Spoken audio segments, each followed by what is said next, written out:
शङ्करं शङ्कराचार्यं केशवं बादरायणं सूत्रभाष्यकृतौ वन्दे भगवन्तौ पुनः पुनः भगवन्तौ पुनः पुनः। आज इस 21 दिवसीय आत्मिक साधना में आप सभी प्रिय आत्मजनों का आत्मिक स्वागत करते हुए, आप सभी को आत्मिक नमन करते हुए, सबसे पहले आज ये कहना है कि मनुष्य का जो मन है उसका स्वभाव है नकारात्मक विचारों को जल्दी पकड़ लेना और बार बार नकारात्मक विचारों को दोहराते रहना। इस समय हम सब अपने इस मन के स्वभाव को अच्छी तरह समझ रहे होंगे। मन के इस नकारात्मक विचारों के प्रवाह से हम अपने को शांत मुक्त कैसे रखें, इसके लिए आवश्यक है कि हम प्रतिदिन विधिवत समय निकाल करके आत्मिक साधना में अवश्य भाग लें। इस समय हम सब लोग अपने अपने घरों में ही अधिकांश एकांतवास कर रहे हैं। अपने घर को ही सकारात्मक ऊर्जा से भरना है, अपने घरों को ही आश्रम बना लेना है, मंदिर बना लेना है। आज सबसे पहले पंचदशी का एक श्लोक ले लेते हैं, जिसमें भगवान विद्यारण्य स्वामी कहते हैं, तमेव विद्वान इत्येत मृत्युम पंथा न च एतरः ज्ञात्वा देवं पासहानिः क्षीणै क्लेशै न जन्म भाग। कहते हैं कि जो मृत्यु का भय है और जो मृत्यु है, इन दोनों से मुक्त हो जाने का एकमात्र साधन है उस आत्मदेव को मैं वही हूं इस रूप से जान लेना, अनुभव कर लेना। आत्मदेव को जानने के लिए वह आत्मदेव जो परमात्मा का ही एक स्वरूप है, उसको जानने के लिए शास्त्रों में 3 विधियां बताई गई, भक्ति का, योग का और ज्ञान का। कल हमने बात किया था कि भक्ति कैसे करना चाहिए, जिसमें गीता में भगवान श्री कृष्ण ने स्वयं ये कहा कि अगर बाहरी रूप से साकार रूप में भक्ति करते रहेंगे तो हमें मृत्यु से सदा सदा के लिए मुक्ति प्राप्त नहीं होती है। हम बार बार इसी संसार में जन्म मरण में गिर जाते हैं। उसके लिए भगवान ने आगे कहा कि सच्ची भक्ति यही है कि भगवान के स्वरूप को तत्व रूप से जानना। वो भगवान का तत्व स्वरूप क्या है? वही आत्मदेव है, वही चैतन्य स्वरूप है। आज हम भक्ति के बाद आज हम ज्ञान की बात करेंगे कि ज्ञान क्या है। भगवान श्री कृष्ण ने ही गीता के 13वें अध्याय के 3 श्लोक में कहा, क्षेत्र क्षेत्रज्ञयो ज्ञानम यत्तद् ज्ञानम मतम मम। भगवान कह रहे हैं मतम मम, यानी मेरे मत से क्षेत्र क्षेत्रज्ञ ऐसा जो ज्ञान है, यत्तद् ज्ञानम, यही वास्तविक ज्ञान है, यही परम ज्ञान है। और यही ज्ञान परम ज्ञान है, क्योंकि इसी ज्ञान से मनुष्य मात्र जो है वो परम मुक्ति प्राप्त कर लेता है, परम पद की प्राप्ति कर लेता है। वह परम ज्ञान क्या है? भगवान उसको पहले श्लोक में कह रहे हैं, इदं शरीरम कौन्तेय क्षेत्रम इति अभिधीयते एतद्यो वेत्ति तं प्राहुः क्षेत्रज्ञ इति तद्विदः। कह रहे हैं जो तद्विदः, जो तत्वज्ञानी है, जो आत्मज्ञानी है, वो इदम शरीरम क्षेत्रम इति अभिधीयते, इस शरीर को क्षेत्र ऐसा कहते हैं। और एतद्यो वेत्ति, जो इसको जानता है, इस शरीर को जो जानता है उसको क्षेत्रज्ञ इति, उसको क्षेत्रज्ञ कहते हैं। भगवान ने दो बातें कही, एक क्षेत्र है और दूसरा क्षेत्रज्ञ है। अर्थात एक शरीर है और दूसरा शरीर को जानने वाला है। अब आप अभी इसी श्रवण में ही, इसी समय अपने शरीर को जानने वाले के रूप में अपने अनुभव में स्थित हो जाइए, तभी पूरा आगे का श्रवण परम लाभदायी होगा।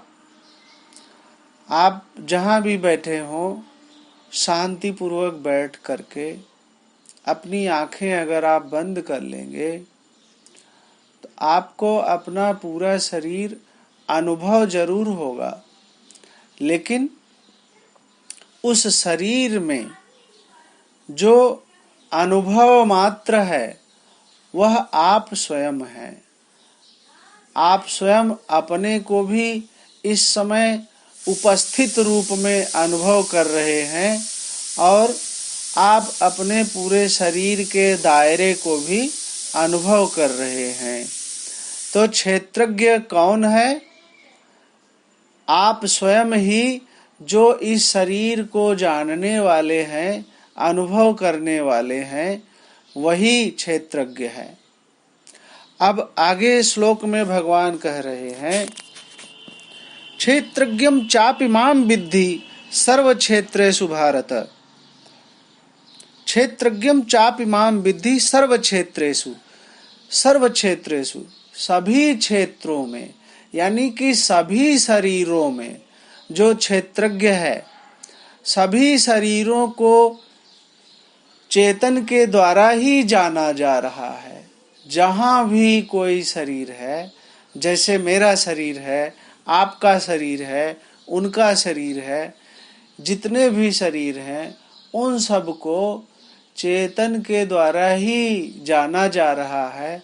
चेतन के द्वारा ही उसको, शरीर को अनुभव किया जा रहा है। वह जो शरीर को अनुभव करने वाला है सभी शरीरों में, भगवान कह रहे हैं क्षेत्रज्ञं चापि मां विद्धि, वह मैं स्वयं ही हूँ, मुझे वही जानो। सभी शरीरों में जो शरीर को जानने वाला चेतन है वह भगवान अपना ही स्वरूप बता रहे हैं। इस समय जो आप अपने एक शरीर को जानने वाले के रूप में अपने आप को मैं हूँ ऐसा अनुभव कर रहे हैं, यही आपका आत्म स्वरूप है और यही परमात्मा का भी तत्व स्वरूप है। भगवान कह रहे हैं कि यह जो क्षेत्र और क्षेत्रज्ञ का ज्ञान है, यही असली ज्ञान है, यही परम ज्ञान है। इस परम ज्ञान से क्या लाभ होता है? सबसे पहला लाभ, जब आप अपने को शरीर को जानने वाले, अनुभव करने वाले चैतन्य स्वरूप, आत्म स्वरूप के रूप में अनुभव करते हैं और जब प्रतिदिन इसी अनुभव में समय बिताते हैं, तो कुछ ही दिनों की साधना के बाद आपके अनुभव से ही आपको यह निश्चय हो जाता है कि मैं शरीर नहीं हूँ, मैं जीव नहीं हूँ, बल्कि मैं चैतन्य स्वरूप हूँ।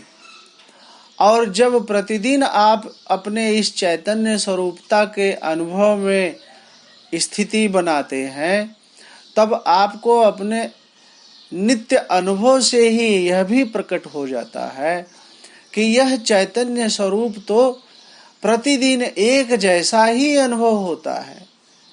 यह चैतन्य स्वरूप तो एक रूप है। शरीर भले बदलता जाए, यहाँ तक कि शरीर मिट भी जाए, फिर भी मैं जो चैतन्य स्वरूप एक रूप अनुभव कर रहा हूँ, ये कभी मिटने वाला नहीं है।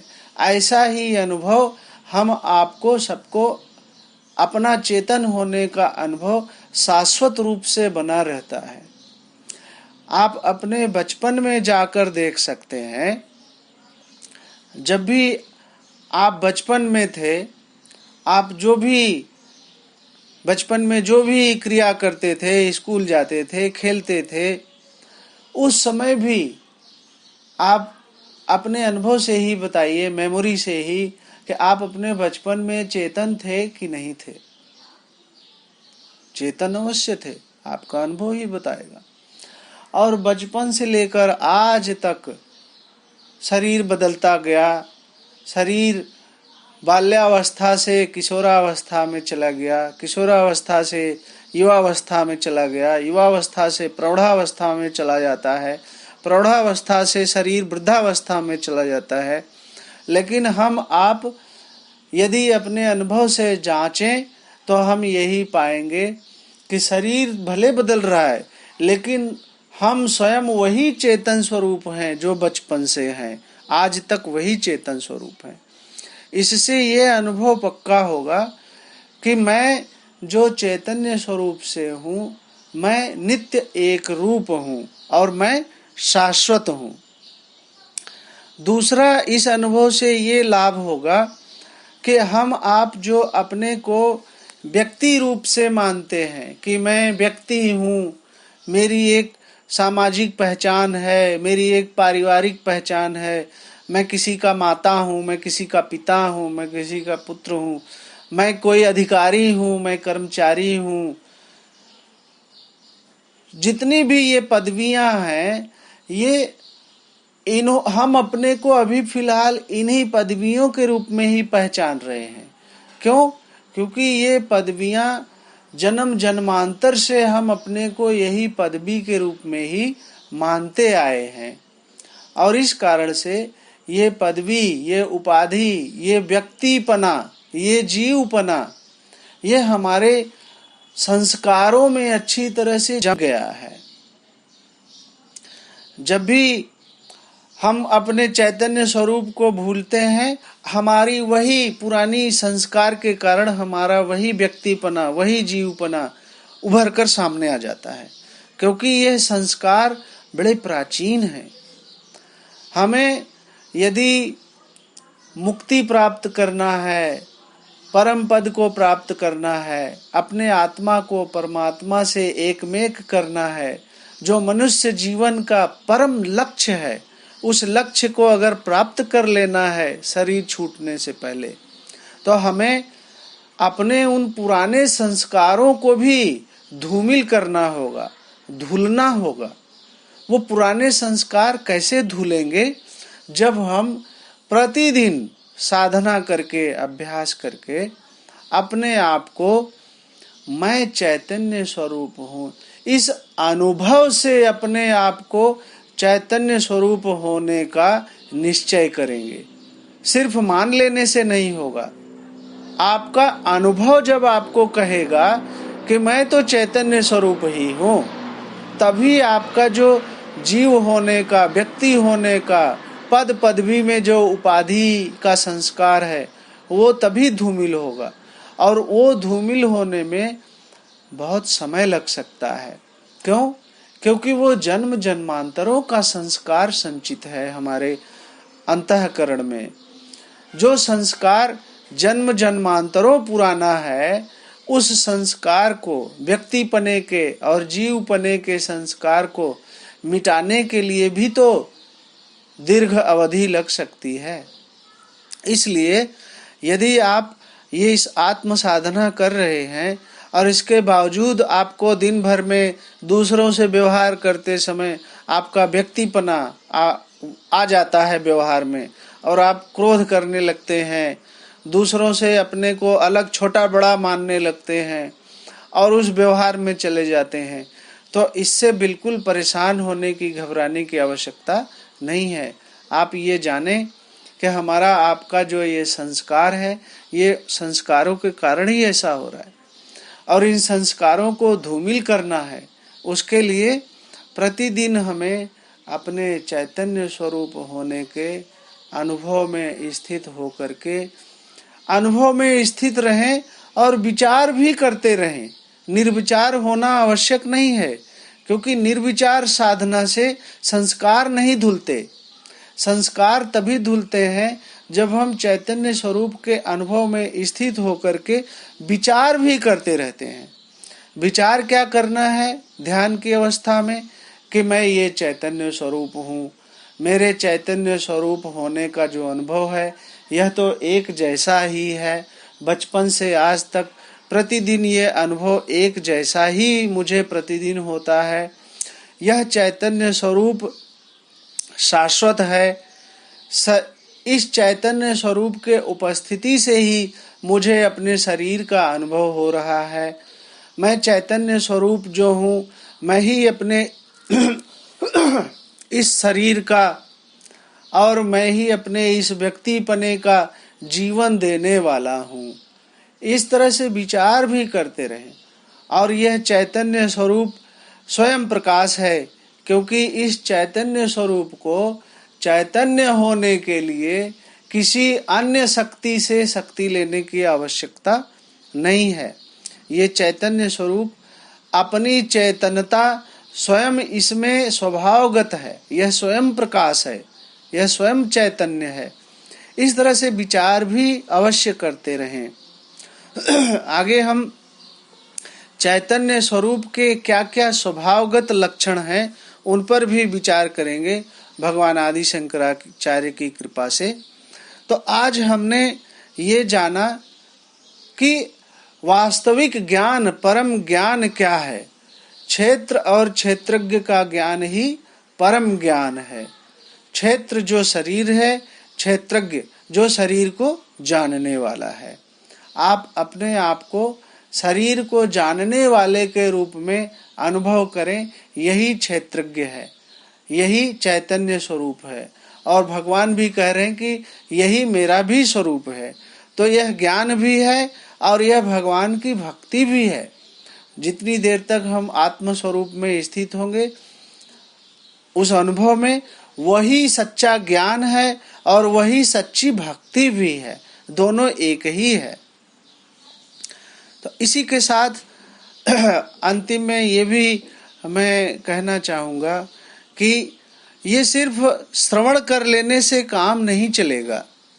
इस श्रवण के बाद तत्काल अपने चेतन स्वरूप के अनुभव में बैठना भी आवश्यक है।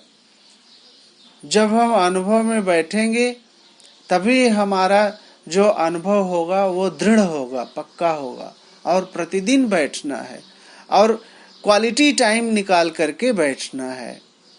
इन्हीं शब्दों के साथ आप सभी लोगों को मेरी बहुत बहुत हार्दिक शुभकामनाएं। भगवान श्री कृष्ण की कृपा हम सब पर हो, भगवान आदि शंकराचार्य की कृपा हम सब पर हो। हम सब वास्तव में चैतन्य स्वरूप ही हैं। हमें यह ज्ञान हो जाए अपने अनुभव से, ताकि शरीर मिटने का भय, मृत्यु का भय हमारा सदा सदा के लिए समाप्त हो जाए। और इसी ज्ञान से हम सदा सदा के लिए शाश्वत जीवन में स्थित हो जाते हैं। हम उस शाश्वत परमात्मा से एकमेक हो जाते हैं। यह सब लाभ हमें प्राप्त हो। इन्हीं शुभकामनाओं के साथ आप सभी लोगों को दोबारा से मेरा हार्दिक आत्मिक नमन, मेरा प्रणाम और मेरा शुभकामनाएं। बहुत बहुत धन्यवाद।